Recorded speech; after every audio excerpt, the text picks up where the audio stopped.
पिता Samarjeet Ram, Ram Lakhan Singh Yadav high school दुल्हिन बाजार पटना। जोरदार ताली।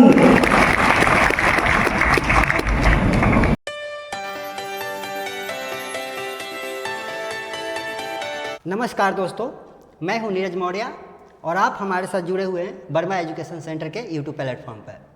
आज का इंटरव्यू वह बेहद ही खास होने वाला है क्योंकि हमारे साथ आज जुड़ी हुई हैं बिहार टॉपर कला संकाय में तृतीय स्थान प्राप्त करने वाली तन्नू चंद्रा, जो VC की पूर्व छात्रा रह चुकी हैं। तन्नू चंद्रा, आपका स्वागत है। Thank you sir.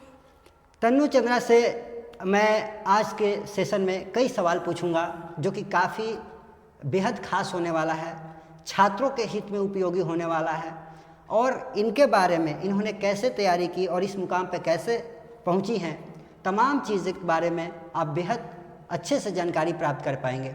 इसलिए इस वीडियो को पूरा अंत तक अवश्य देखें। मेरा अगला सवाल तन्नू से है कि तन्नू, सबसे पहले मैं चाहूँगा कि आप अपना परिचय दर्शकों को दें, अपने बारे में कुछ बताएं, अपने फैमिली मेंबर्स के बारे में कुछ बताएं दर्शकों को। हेलो एवरीवन, मेरा नाम तन्नू चंद्रा है और मेरा घर दुल्हिन बाजार है। मेरे पिता का नाम समरजीत राम है और मेरी माता का नाम शोभा देवी है। मेरे पिता एक बिजनेसमैन है और मैं कुल 5 भाई बहन हूँ, जिसमें से मैं सबसे छोटी हूँ। जी, तो ये रहा तन्नू का एक संक्षिप्त परिचय। मैं आगे तन्नू से सवाल करना चाहता हूँ कि तन्नू, जैसा कि आप VC के पूर्व छात्रा रह चुकी हैं, तो आप VC में कब से जुड़ी हुई हैं और यहाँ की पढ़ाई व्यवस्था और आपको यहाँ का माहौल, जो VC परिवार है, चूँकि इसके पहले का मैंने एक इंटरव्यू लिया था, आप ही की बैच की थी, तो वो VC तो है ही, एक परिवार के साथ जुड़ जाता है, तो इसके बारे में आपका क्या ख्याल है? दर्शकों को मैं चाहूँगा कि VC के बारे में आप कुछ थोड़ा बताएं। VC के बारे में मैं ये कहना चाहूँगी कि ये बाकी संस्था से बहुत ही अलग है। यहाँ पे स्टूडेंट को एक फैमिली की तरह समझा जाता है। जैसे कि बाकी संस्था में होता है कि बस आप लेक्चर लीजिए क्लास टीचर का और उसके बाद घर जाइए, लेकिन यहाँ पे नहीं, ऐसा नहीं होता है। टीचर और स्टूडेंट सब एक साथ मिलकर फैमिली के रूप में रहते हैं और ये यहाँ की सबसे अच्छी बात लगी मुझे। चलिए, बहुत बढ़िया, बहुत बढ़िया। तन्नू, आपने मैट्रिक की परीक्षा जब यहाँ से आप पास की थी, उस समय मैट्रिकुलेशन में आपका कितना मार्क्स रहा था? मेरा मैट्रिक में 82% आया था। 82%, यानी 410 अंक। 410 अंक काफ़ी होते हैं, 400 प्लस में अच्छा माना जाता है।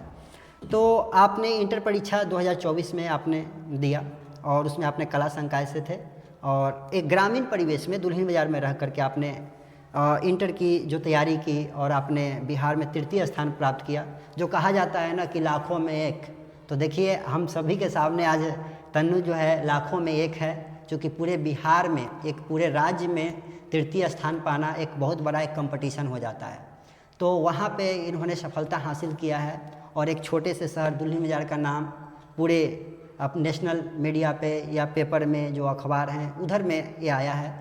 तो एक छोटे से शहर का नाम पूरे बिहार जान गया।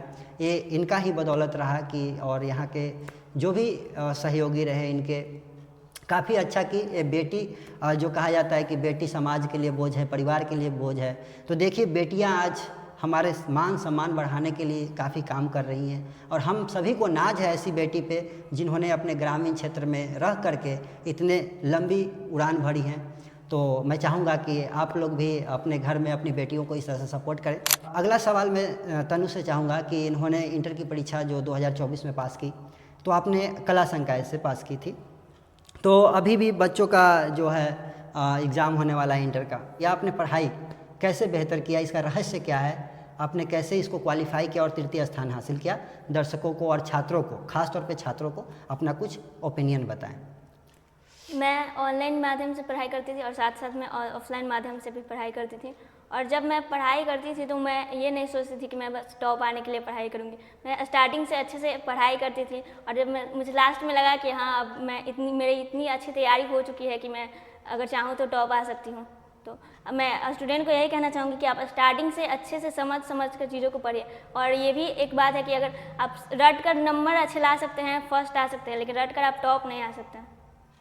अच्छा, चलिए, ये बहुत बेहतर बात बताई है कि रट के आप अच्छा नंबर ला सकते हैं लेकिन टॉप नहीं ला सकते हैं। टॉप होने के लिए आपको कंसेप्चुअल फोकस करना होगा, कंसेप्ट को क्लियर करना होगा। जी बिल्कुल बढ़िया। देखिए यही होता है कि यदि आप डिस्कस करते हैं लोगों से तो आपको एक नई नई बातें निकल के सामने आती है।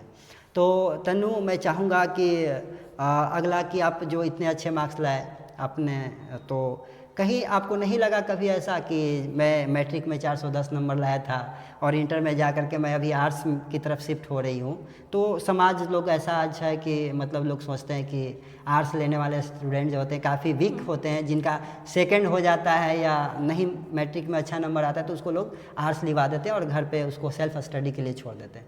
तो आप इसके बारे में आपका क्या ख्यालात है? क्या ऐसा सही है, समाज का यह सोच ऐसा सही है कि जो बच्चे कमज़ोर होते हैं वही आर्ट्स लेते हैं, या अच्छे बच्चे भी आर्ट्स लेकर अच्छा करियर बना सकते हैं? इसमें आपको क्या ओपिनियन है? ऐसा बिल्कुल भी नहीं है कि जो बच्चे कमज़ोर होते हैं या फिर पढ़ने में अच्छे नहीं होते हैं वही आर्ट्स लेते हैं।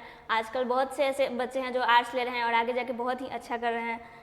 जब मैं भी आर्ट्स ली थी तो मुझे लोगों ने कहा कि आप आर्ट्स नहीं लीजिए, आप मार्क्स तो अच्छा आया है तो आप साइंस ले लीजिए, लेकिन मुझे मतलब स्टार्टिंग से ही आर्ट्स बहुत अच्छा लगता था। मुझे मेरा आर्ट्स की तरफ रुझाव था एक, तो मैंने सोचा कि नहीं अब तो मैं आर्ट्स लूँगी और आर्ट्स की तरफ अपना करियर बनाऊँगी।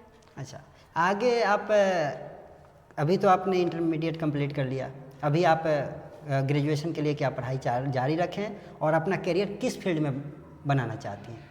अभी मैं ऑनलाइन माध्यम से अपनी तैयारी कर रही हूँ, आगे की पढ़ाई मैं कर रही हूँ और मैं आगे सिविल सर्विस में जाना चाहती हूँ। बिल्कुल, बहुत बढ़िया बात है। देखिए सिविल सर्विसेज अच्छी बात है, गांव में कुछ भी संभव है। बच्चे में यदि जुनून हो, जोश हो तो हर मुकाम को हासिल कर सकता है, और ख़ास तौर पे अब लड़कियां उस तरफ उड़ान भरनी शुरू कर दी है।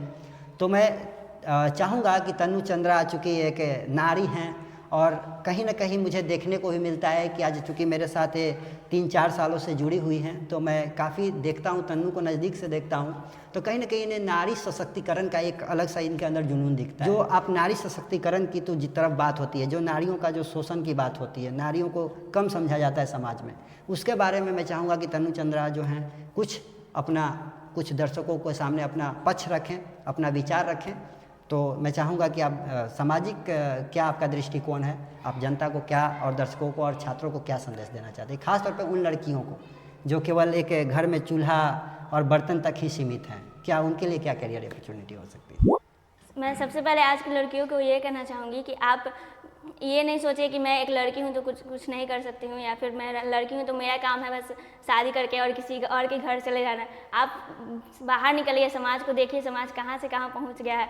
आज महिला एक है जो भारत की राष्ट्रपति बनी हुई है, तो ये एक बहुत ही अपने आप में बड़ी उपलब्धि है। और इस उपलब्धि के पीछे कुछ लोग भी थे जिन्होंने नारी सशक्तिकरण के लिए काम किया, जैसे कि सावित्रीबाई फुले हैं। उन्होंने सबसे पहले भारत में महिलाओं को शिक्षित करने का कार्य शुरू किया, पहला विद्यालय भी खोली, पहले विद्यालय भी खोले, और वो मेरी थी भी है, क्या बोल सकते हैं, मेरा आइकन है ना, प्रेरणा स्रोत भी है वो मेरी। अच्छा, प्रेरणा स्रोत रही हैं जी, बहुत बढ़िया कि माता सावित्रीबाई फुले ऐसे तन्नू जैसी लड़कियों का प्रेरणा स्रोत बन रही हैं, जिसके बदौलत ही ये लोग आज इस मुकाम पे हासिल कर लिए हैं। आज का एपिसोड आपको कैसा लग रहा है अपने कमेंट में प्रतिक्रिया जरूर दीजिएगा, ठीक है।